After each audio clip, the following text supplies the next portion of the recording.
Ça n'est pas évident de se mettre en valeur quand on est timide ou en manque de confiance. Et quand tu as un business à développer, ça peut être une véritable galère que de le faire connaître. Parce que toute la question est de te faire connaître et de capter ton audience pour ton entreprise, pour ton activité. Capter ton audience pour te faire connaître quand tu es timide, quelle torture!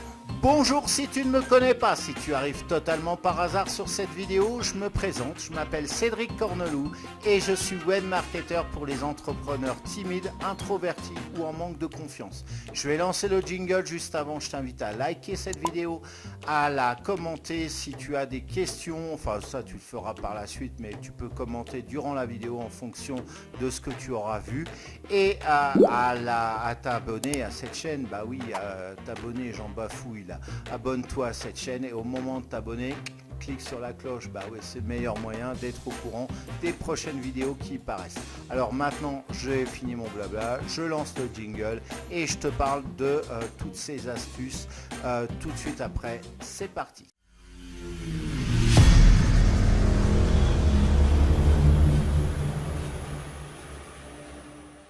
Donc aujourd'hui, je vais te donner 4 astuces pour te faire connaître sans forcer quand tu es un entrepreneur timide.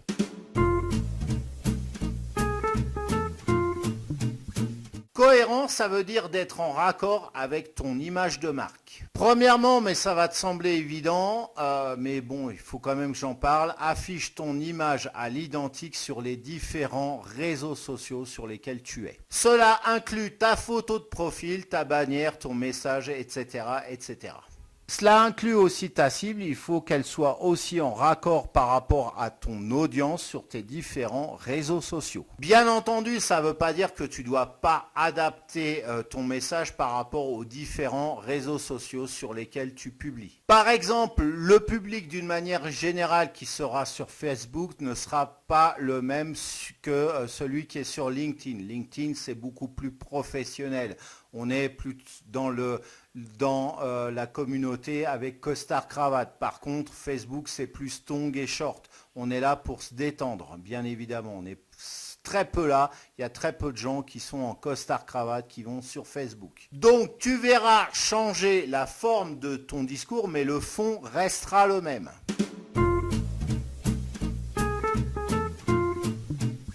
Les interviews sont un levier puissant pour toucher plus d'audience, aussi bien en termes de quantité qu'en termes qualitatifs, c'est-à-dire que cette audience va interagir. Je t'encourage vivement à réaliser des interviews d'experts que tu vas inviter sur ta chaîne, sur tes propres réseaux.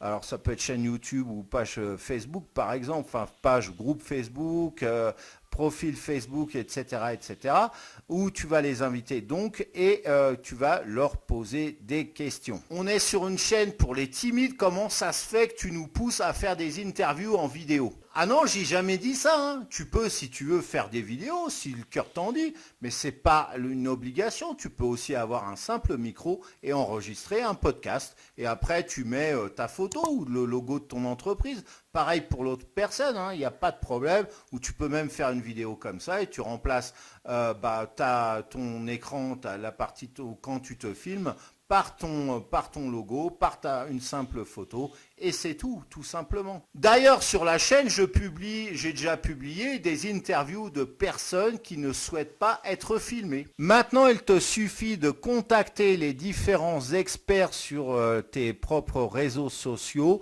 et qui ont une expertise, une stratégie à faire connaître. Alors, ça peut être des experts que tu connais déjà ou d'illustres inconnus. Tu peux passer une annonce tout simplement, notamment dans des groupes ou sur ta page, sur ton propre profil. Ne t'inquiète pas si tu crains d'avoir des refus. Personnellement, j'en ai jamais eu, je me suis jamais fait envoyer balader. Au contraire, la personne, elle se sent gratifiée parce que tu la mets en avant. Même si ta chaîne, elle a peu d'audience, je t'assure, c'est toujours plaisant. Moi-même, je suis maintenant invité pour des interviews. C'est toujours plaisant d'être sollicité pour interviewer. Sache-le, donc tu n'as aucune crainte à avoir. Crois-moi, il n'y a que des avantages à faire des interviews. Premièrement, tu vas être en contact direct avec des prospects potentiels qui sont susceptibles d'être intéressés par tes services. Ce qui ne veut pas dire que tu dois faire du profil, non, tout simplement en préparant des interviews, en te présentant, voilà mon activité, etc., sans faire du commercial. Tiens, on a une nouvelle offre à 30% jusqu'au premier du mois prochain, inclus en rentrant. Enfin bref, tu vois le truc, le discours. Non, tu parles directement, voilà. Bon, alors moi, bon, comme tu sais, je m'appelle Cédric, je suis webmaster, je suis spécialiste WordPress, je suis spécialiste en référencement et en réseaux sociaux. Voilà, donc puis j'ai un groupe sur le web marketing pour les entrepreneurs timides.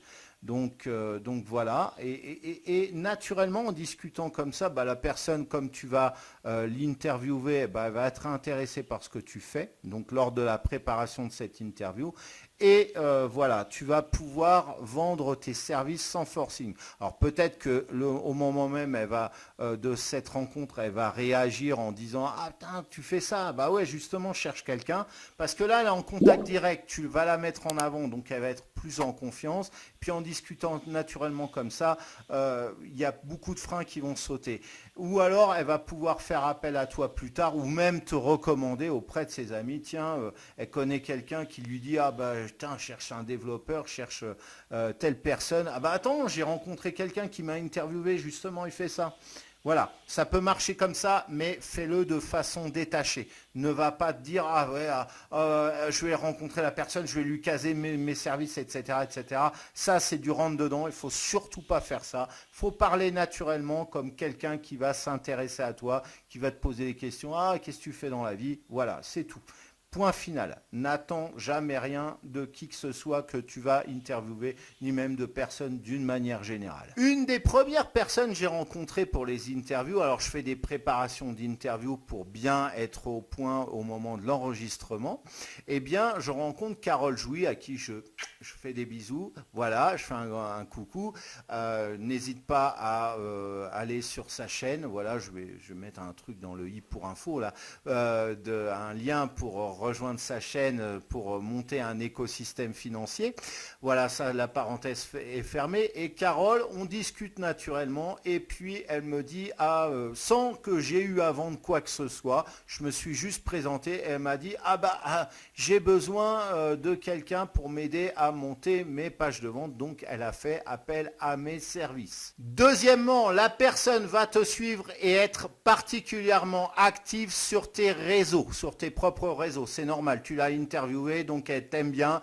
Donc forcément, ce que tu vas poster, elle va le liker, elle va faire des commentaires dessus, elle va les partager. Troisièmement, lorsque l'interview va être publiée, qu'est-ce qu'elle va faire naturellement, la personne? Elle va dire « Hey !» à sa communauté, « Hey les gars là, et les filles, j'ai été interviewé par Cédric, voilà, allez voir ma vidéo, elle est ici. » Donc elle va rameuter une partie de son trafic vers ta chaîne qui va en retour suivre la vidéo. Donc tu vas avoir plus de trafic sur la vidéo et puis ils vont s'abonner aussi à ta chaîne. Une petite partie, mais ça sera toujours ça de prix. En bref, ça n'est que du bénéfice, d'autant plus qu'en faisant ça, tu vas gagner, mine de rien, en confiance.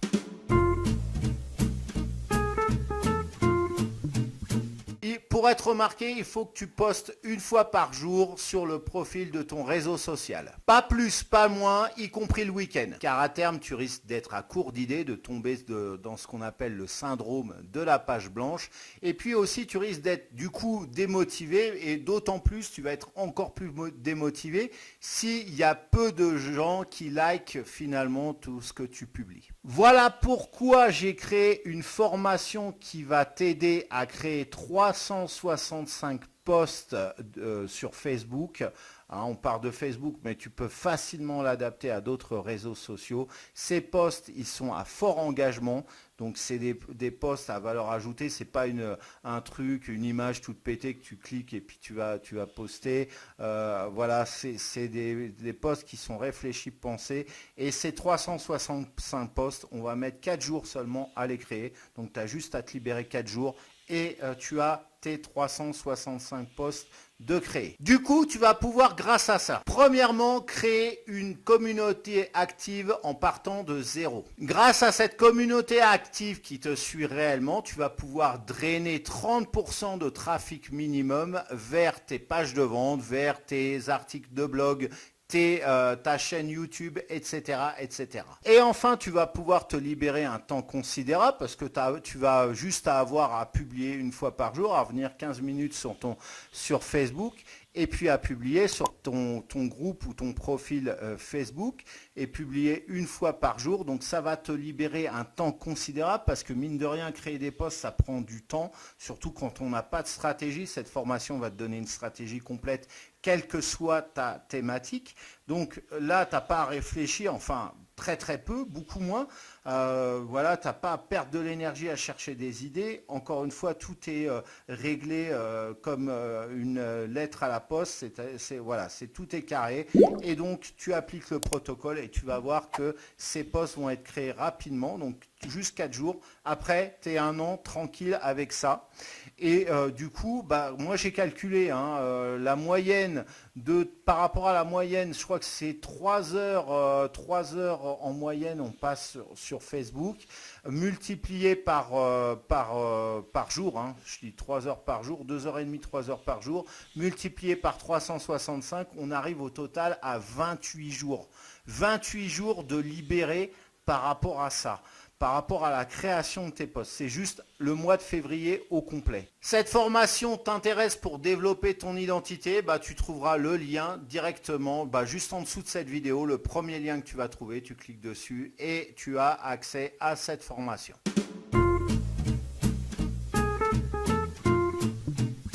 Tu as un produit ou une formation, forcément, ils doivent répondre à un ou plusieurs problèmes. Eh bien justement, liste-les. Prends une feuille, sépare là en 2 colonnes. À gauche, tu mets les problèmes. À droite, tu mets très exactement par rapport à chaque problème la solution qu'apporte ton produit, ta formation. Par conséquent, tu n'as plus qu'à créer certains posts, je ne dis pas tous les posts, mais certains posts sur ce type de schéma. J'ai un problème, j'ai un gros problème. Ensuite, tu décris par rapport à ce problème toutes les frustrations qui en découlent et derrière tout ça, la solution que tu apportes grâce à ton produit, grâce à ta formation. Bien entendu, et j'insiste, fais ce type de publication, fais-en une fois de temps en temps, peut-être une fois par semaine, mais pas plus, parce que si tu en fais tous les 4 matins, tu vas être pris pour un gros commercial tout pourri, tout pété, le commercial de base qui va t'appeler au téléphone pour vendre des fenêtres ou des radiateurs, tu sais, ceux-là on les fuit, eh bien tu vas être pris pour cela, et bref, tu vas être pris pour un spammeur. Quand tu fais ce type de promotion, même si c'est amené de façon subtile comme je te l'ai montré là, fais-le de temps en temps, une fois par semaine et c'est un grand maximum. Du coup, tu vas faire de la promotion de ton produit naturellement sans faire de vente forcée du style vidéo ou post sur le thème « Achète mon produit, il est trop bien ». Non, là, tu pars d'un problème, hop, tu décris la frustration, tu donnes peut-être éventuellement, je rajoute ça, la fausse solution. Voilà, ça ne fonctionne pas. La solution A ne fonctionne pas. Ce qui fonctionne, c'est la solution B. Et tu démontres pourquoi. Et là, tu dis, moi justement, j'ai un produit, j'ai une formation, j'ai un coaching qui va faire ça justement. Et hop, tu décris le truc. Voilà, alors cette vidéo est maintenant terminée. C'est le moment de la liker, pouce bleu en l'air pour avoir plus de vues sur cette vidéo. Je te remercie beaucoup.